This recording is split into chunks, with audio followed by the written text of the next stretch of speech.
शांति। आज है 18 जुलाई 2024 की 7 मुरली। ओम शांति। बाप दादा। बीते बच्चे, सर्विस का समाचार सुनने पढ़ने का तुम्हें शौक चाहिए, क्योंकि इस समय उमंग उत्साह बढ़ता है, सर्विस करने का संकल्प उठता है।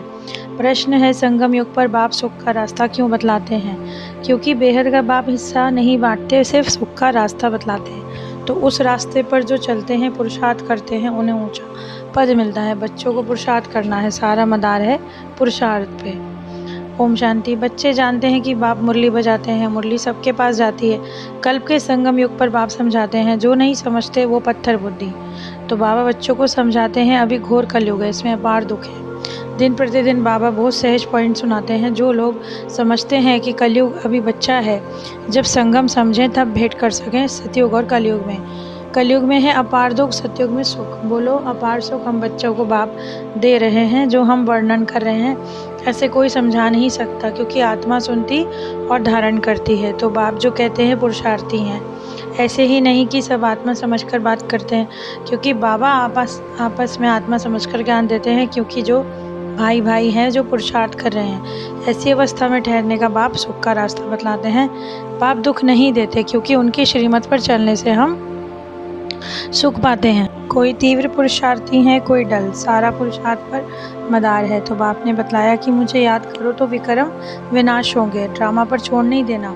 ये तो समझ की बात है कि वर्ल्ड की हिस्ट्री ज्योग्राफी रिपीट होती है, तो ज़रूर पाठ बजाया है वही बजाना है। सब धर्म अपने समय पर आएंगे।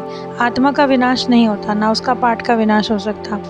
ये समझने की बातें हैं, जो समझते हैं वो समझाएंगे। ये है बेहद की पाठशाला। बाप के पढ़ाने का तरीका बाप जाने। जितना नज़दीक होते हैं देखने में आता है, होशियार होते जाएंगे।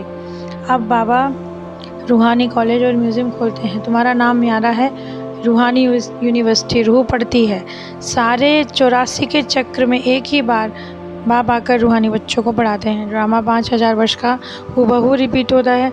तो बाबा बैठ समझाते हैं, जो गीता सुनाएंगे कि बेहद के बाप का पाठ है पढ़ाने का। अपना परिचय देते हैं, क्योंकि दुनिया को तो पता नहीं, कि गाते भी हैं कि भगवान ज्ञान का सागर है। श्री कृष्ण के लिए नहीं कहते कि वो ज्ञान के सागर हैं। ये लक्ष्मी नारायण ज्ञान सागर है, नहीं। बाप कहते हैं यदि विकार में गिरे तो कमाई चट, फिर बुद्धि में बैठेगा नहीं, अंदर खाता रहता है। तो जो तुम समझते हो कि इस जन्म में जो भी पाप किए हैं उनका सबको पता है, बाकी अगले जन्मों में क्या किया वो तो याद भी नहीं। पाप तो किए हैं ज़रूर। जो पुण्य आत्मा थे वही फिर अब पाप आत्मा बन गए। हिसाब किताब बाप समझाते हैं। इस बाप की पढ़ाई से ही सूर्यवंशी चंद्रवंशी घराना बनने का है। इस जन्म में ही पढ़कर मर्तबा पा लेते हैं। विनाश भी होना है ज़रूर। अब तुम नई दुनिया के लिए बन रहे हो, फिर ये पुराना चोरा छोड़ देना। नंबरवार राजधानी स्थापन हो रही है, तो जो अच्छी रीति पढ़ेंगे वही स्वर्ग में आएंगे।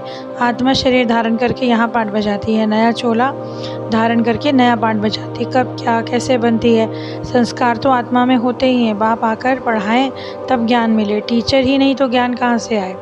वो है भक्ति। ये स्कूल भी मोस्ट अनकॉमन है, क्योंकि भगवान पढ़ाते हैं। श्री कृष्ण तो दैवी गुणों वाले देवता हैं। बाप कहते हैं मैं दैवी गुणों और आसुरी गुणों से भी न्यारा हूँ। मैं आता हूँ तुम्हारा बाप पढ़ाने, क्योंकि रूहानी नॉलेज देता हूँ। गीता का ज्ञान कोई देहधारी मनुष्य या देवता ने नहीं दिया। विष्णु देवता नमः कहते हैं, कृष्ण ही विष्णु है, ये कोई नहीं जानते। तो बाबा को हर बात की रिजल्ट बतानी है। अच्छा प्राण प्यारे बाबा प्रति याद प्यार। बच्चों का गुड मॉर्निंग। रूहानी बच्चों की रूहानी बाप को नमस्ते।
धारणा के लिए मुख्य सार है, किसी भी बात में बेवश नहीं होना है, स्वयं में ज्ञान ध्यान करके ज्ञान ध्यान देना है, औरों की तकदीर जगानी है। किसी से भी बात करते समय स्वयं को और उसको आत्मा समझकर बात करनी है।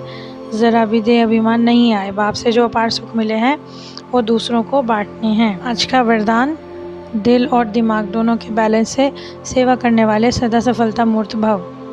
तो कई बच्चे सेवा में सिर्फ दिमाग यूज़ करते हैं, लेकिन दिल और दिमाग दोनों को मिलाकर सेवा करो तो सेवा में सफलता मूर्त बन जाएंगे। जो सिर्फ दिमाग से करते हैं उन्हें दिमाग में थोड़ा टाइम बाप की याद रहती है कि हाँ बाप कराने वाला है, लेकिन समय के बाद फिर मैंपन आ जाता है। और जो दिल से करते हैं उनके दिल में सदा बाबा की याद रहती है, फल मिलता है दिल से सेवा करने वाले को।